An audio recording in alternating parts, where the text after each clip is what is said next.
Hello, traders. FX Pip Collector here. Today is Monday, March 31st, and this is my analysis for the Kiwi dollar. If you haven't done so already, definitely do check out my free Discord channel, which is linked down here in the corner of the video. And don't forget to take a look at my website, fxpipcollector.com, to gain access to all these benefits listed below and more.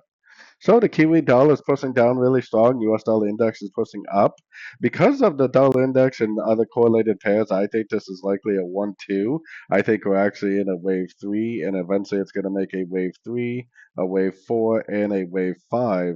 If you go back up to the daily time frame, it's probably a little easier to see that this is still potentially a wave 1 right here with the break of structure. And this is an A, B, and now we're in a C, and then it's going to end up continuing the uptrend.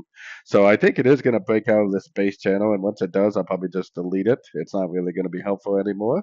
So keeping that in mind, taking it down to the sort of time frames, if you zoom out, you can kind of see what you would likely expect, which is that this is like a 1, 2, this is the A, this is 1, 2, 3 waves up of B, and we're likely now just going to keep on pushing down for a 3, eventually make it a 4, and a wave 5.